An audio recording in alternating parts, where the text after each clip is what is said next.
வணக்கம் நண்பர்களே, எல்லாரும் எப்படி இருக்கீங்க? இப்போ மனிதன், விலங்கு, தெய்வம், இதுக்கு என்ன வித்தியாசம்? ஒரே மனுஷன் எப்போ விலங்குగా மாறுறான்? மனிதன் மனிதனாக எந்த சூழ்நிலை இருக்கிறான்?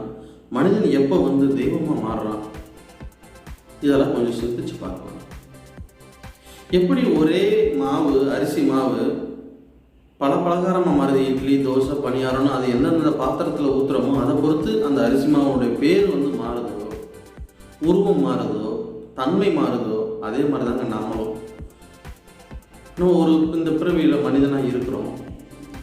நம்மக்கிட்ட ஒரு குணம் அதிகமாச்சுன்னா அதுக்கு பேர் வேற, அந்த குணம் கம்மியாச்சுன்னா அதுக்கு ஒரு பேர் வேற, அந்த குணம் சுத்தமாக இல்லைன்னா அதுக்கு ஒரு பேர். இன்னும் தெளிவாக உங்களுக்கு சொல்லணும் அப்படின்னு பார்த்தீங்கன்னா, உங்கள்கிட்ட ஒருத்தர் தானம் கேட்டு வர்றாரு.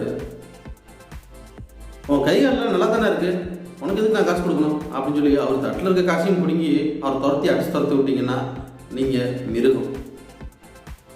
அதே நீங்கள் அந்த சூழ்நிலையில் சார் காசு இருந்தால் கொடுத்துருக்கலாம்ப்பா, நம்மகிட்ட இல்லையே பாவம் கஷ்டப்படுறாரு அப்படின்னு நினச்சிங்கன்னா, பணம் கொடுக்கலனாலும் ஒரு எண்ணம் வருது பார்த்தீங்களா, அப்போது நீங்கள் மனுஷனாக இருக்கிறீங்க. அதே சூழ்நிலையில் நீங்கள் பணத்தை கொடுத்து இல்லை அவர் ஒரு ஆதரவு இல்லத்தில் சேர்த்து விட்டு அவருக்கு தேவையான ஏதோ ஒன்று பண்ணுறீங்கன்னு வச்சுங்களேன், அப்போது நீங்கள் தெய்வமாக மாறுறீங்க. அன்பு நம்ம எப்போ நம்மகிட்ட இருக்குதோ, மற்றவங்க இருந்துச்சுன்னா நம்ம ஒரு மனிதனாக இருக்கிறோம். ஆசை அதிகமாகி அந்த அன்புங்கிறதே இல்லாமல் யார் எக்கேடு கிட்ட போனால் எனக்கு என்ன, நான் மட்டும் நல்லா இருக்கணும்னு நினச்சிங்கன்னா நீங்கள் மிருகம்.